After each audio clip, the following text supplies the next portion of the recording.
Hi, and welcome to Penn Baywatch. I'm Stacy Coomer, the host. This is a show brought to you by Penobscot Bay Regional Chamber of Commerce. And this afternoon, we are in Rockport at Harbor Digital Systems. So we're very glad to be here and chatting with Ben today. So Ben, can you tell us a little bit about yourself first? Myself. Yourself. Myself. I started way back when. I came out from shipping. I went to Maine Maritime Academy and worked deep sea shipping for 9 years. Reached the peak of that industry in that market, so I decided, well, let me try something different. So I came back shoreside and opened an IT company. And we have sort of morphed through many pieces as time has gone on.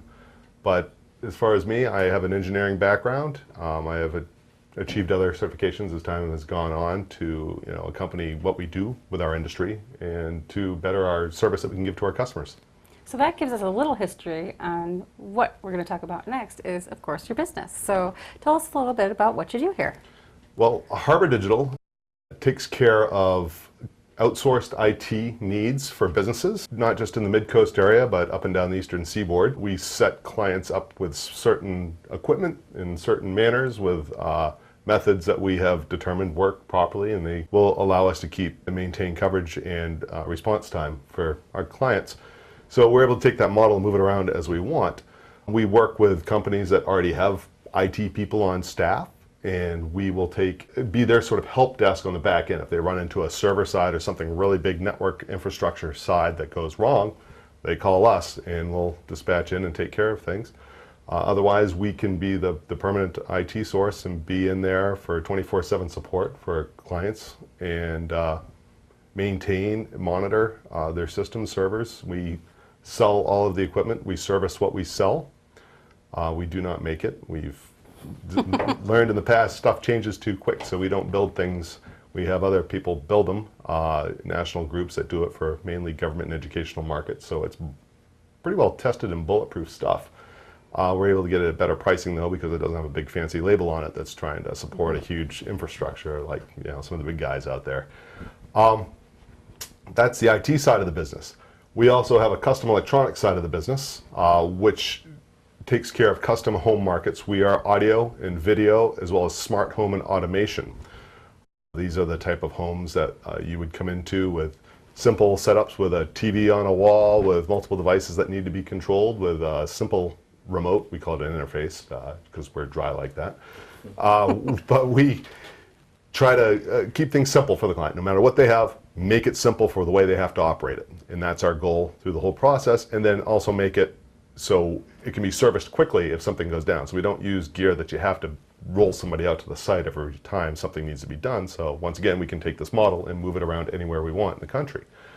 A lot of our clients have been in Maine, but a lot of the clients in Maine have then taken us to other places. Been to Washington, D.C., we've been to Florida, we've been to New Hampshire.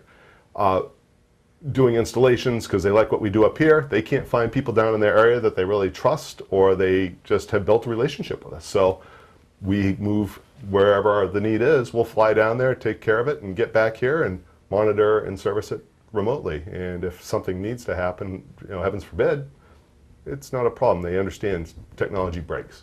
Smart home automation, control it from your iPhone, control it from your computer, have surveillance, video cameras, other pieces set up.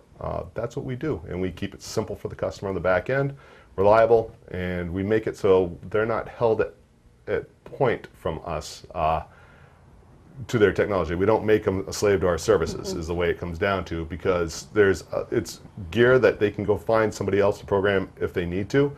We work with other national groups now for a lot of our programming. That way there's two independent groups that can handle if something does go down. And we've fallen off the face of the earth. I get hit by a bus. You never know what's going to happen tomorrow, but you want the customer to be able to survive moving to the future with their investment that they put their money into. So you're able to also maybe help them make it user-friendly so they get how to use it, because not everyone is likely as tech-savvy as you. Yeah, most clients will ask for they'll ask, well, can you leave me an instruction sheet on how the whole thing works? And I said, if I have to leave you an instruction sheet, I haven't done my job right. And that holds. It really does. I've gone to so many places where they're like, hold on, I've got an instruction for that remote. It's like, we're going to get you this, we're going to get you this other device. You're not going to need an instruction sheet moving forward. If you do, we're doing something wrong. And it works. Perfect. So obviously you have a very interesting business. What sort of differentiates you from the rest of the market out there that might be offering a similar service, or what makes you different? We are not used car salesmen, is what it comes down to. We do not try to push a product that somebody does not need. We do not try to make somebody reliant on our services that they have, you're always going to have to pay this fee. There's a service contract. No. We set people up right. We get in, we get out, and it's a service base afterwards. If they need help with something, we can do most of it over the phone. If not, we roll out and take care of them. A lot of gear that's out there that is consumer grade, as we call it, fails quite often and causes a lot of people to go back, but those people will say, oh, well, it's cheap gear and it's going to happen from time to, well, we don't want to put the cheap gear in. We don't want to see the person until they're ready to move on to the next step, whether it be servers, desktops, remotes, panels on your wall. We want it to work and work right the first time. And as we say, make your technology dependable, not you depend on technology. Can you give some examples? I know we were just chatting earlier about some groups that maybe you've worked with, or on the IT side, what outcome helped a business where they started versus where they ended, and why that was improved. And then even on the smart home side, I'm sure not everyone knows exactly what that means to make your home smart, and how that would work. But some examples maybe from the client side of things that you've been able to do for people. Sure. Some of the installations that we've done, let's talk about the IT side. We've been able to take a customer who has multiple locations around the state or across the country, and we can take their office and build it into one box. Most IT guys, this is everyday. In fact, it's virtualization. We can take servers and offices and put them inside a little box and put it at one location. Everybody can get into that. If they go to work, they basically log into that server every day and work from there. Before, they used to have to transfer all the data back and forth between these big, the internet and tunnels and all sorts of stuff across equipment that was very expensive, across security, which definitely is expensive. And security is a huge concern right now with everybody. The more places you have that data, the more liable you are for something going wrong. So maybe not liable, but you're more exposed. Something could go wrong. Keeping that data consolidated in one location and secure that one location down the best you can, then you're able to operate more efficiently. Your backups are done from one location. You don't have to worry about data venturing off. So we have taken a couple clients who had multiple locations, squeezed them down into one box. They can still work from their locations, work from home, expand, hire new people, and they don't have to be located in the same town when they work. They can hire a contractor to come in and do some work and get in, do the marketing, and get out of the server. We close down the account. They can't get in anymore. So that's from the IT side. The audio-video automation side, smart homes, you have to see a value. Depends on how your lifestyle is. A lot of people like the bling. They like the fun toys on the wall. They like, we all like things that chirp and beep at us and woo. But there are a lot of clients who need to come here to Maine, and I experienced this when I was working on ships for many years. I would be 4 months out to sea, 6 months out to sea. I'd be 2 to 4 months home at a shot. I would come home. I would forget where every light switch was in the house. I'd go to, oh, it's not that one. Oh, it's not that one. Remote, batteries. Oh, I've got to do this. Okay, what else do I need to remember how to get back into? People who live out of the state, let's face it, we're a destination community for a lot of people, tourism, buying homes up here. They get up here for 2 months at a whack. They want everything to work. And if they can have it function like their primary residence, as well as have it more functional form when they get here. They push a button, their TVs come on, their channels are all pre-programmed. Everything works right, something doesn't right. They pick up a phone, we're in 2 minutes, seeing what's going on. The process is, if you have them very efficient, you don't need to have a whole staff of people to run the operation.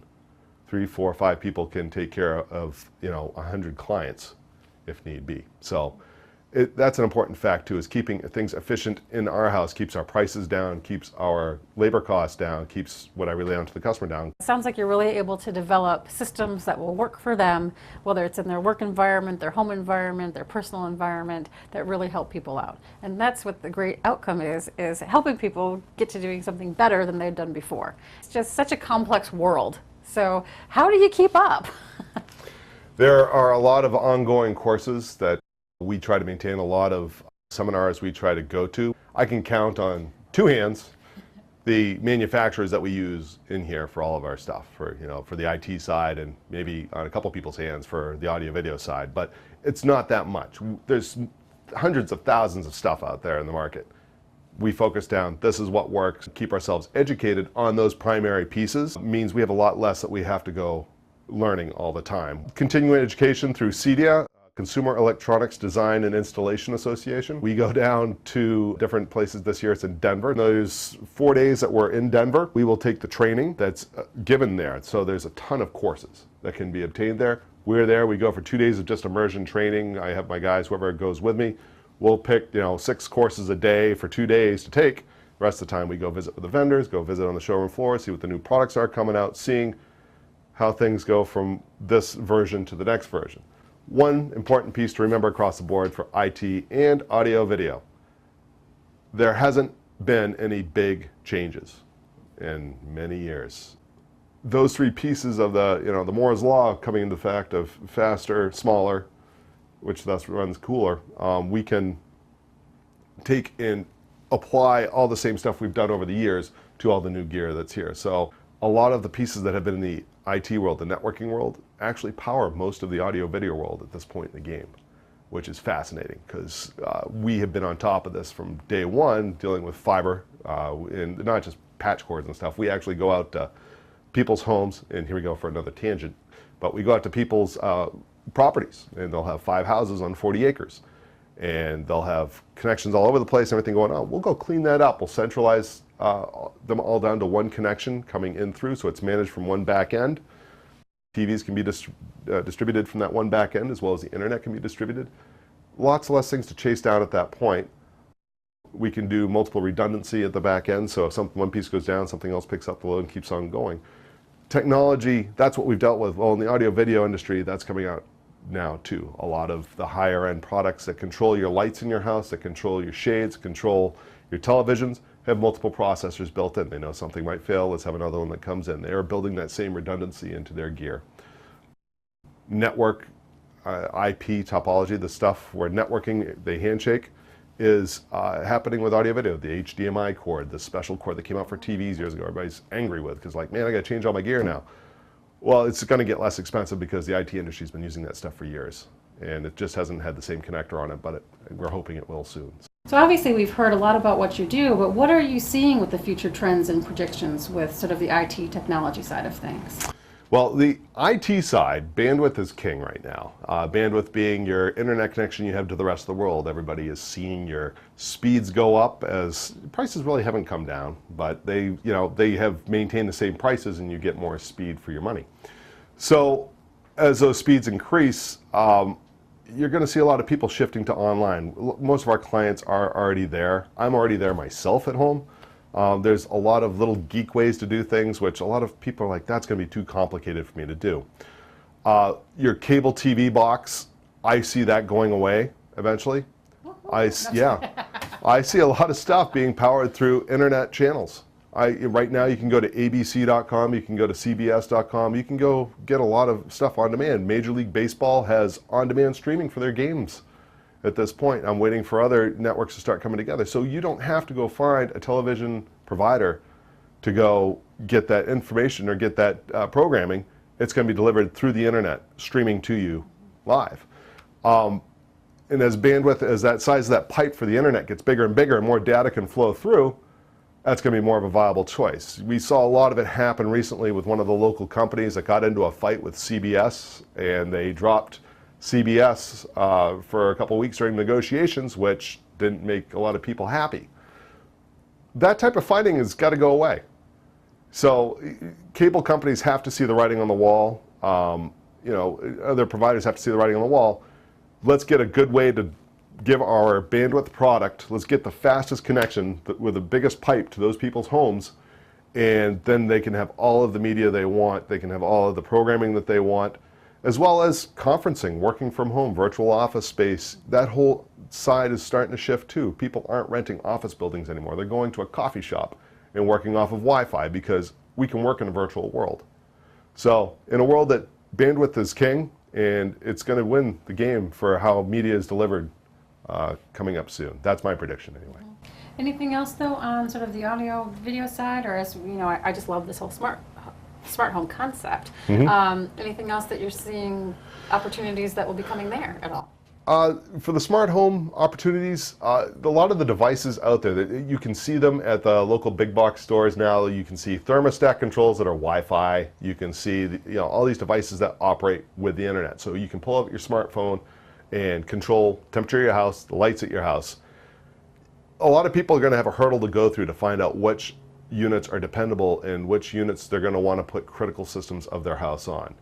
I wouldn't want to put a bunch of cheap lighting control into my home, knowing that if I got to go to flick a switch in an emergency or something else and it doesn't work because it was a cheap device, that it could danger my family, and there's no need for that. So there are certain manufacturers who have led this, that have led the whole technology brigade coming out with lighting control, with home control. Shades going down, making things more efficient, once again, in your home for cooling. It's hot outside, the sun's blaring, the shades automatically come down, knowing the temperature of the house, knowing how much sun there is outside. Those type of pieces to make homes more efficient, to make people's costs go down. Electricity isn't getting any cheaper. Oil and our energy sources are still changing, shuffling, and that's still going to happen no matter what happens. But how best can we make our own usage work to our advantage? And that's always the best outcome, when something is working better and you can get the job done faster, or you can spend more time relaxing because something works quicker. So that's really what I'm capturing out of what you're saying, is how great the outcome can be if people maybe stop and think and make the right connection to get some of these things to work. Now, what is the easiest way for folks out there to get in touch with you if they're interested in knowing more about what your services are, or they need something from you? We have, our main office, Maine with both E and no E, are located in Rockport. And we are at 247 Commercial Street, which is down by Route 90 in one intersection in the middle of Rockport. We've been here for many years. We'll be here for many more. I like this space. It's done well for us. You can reach us by phone at 207-236-9097. And we're always looking for a new challenge and trying to help people out to make their operations more efficient and cost effective. The more somebody saves, the better review we get from them, and the more people we get word of mouth down the line, because let's face it, in this area, a lot of business comes from word of mouth. It's not through advertising. I have strong beliefs in this, though. Perfect. And I think the issue people usually have is these IT, audio, video things seem complex to those of us who don't live it every day. But I'm pretty certain you'd rather have them call or email you or talk to you about issues they're having, so you can help address it and help speak the language that those of us that don't do it every day get, instead of just being fearful and not reaching out. Absolutely. And always please go to our website, which is harbordigitalsystems.com with an S at the end. And it sounded like small business or large, small home or large, individuals or large groups. It really sounds like you may have a solution for a lot of the issues that most of us face on a regular basis. Sure do. Perfect. Well, it's great to hear. It was wonderful talking with you today, learning a little bit more about what you do and helping out our community to understand what ways they can be more efficient and more effective with their IT services as well as their audio video services. So I'm Stacy Coomer, and this has been Penn Baywatch. Thank you for joining us at Harbor Digital Systems today.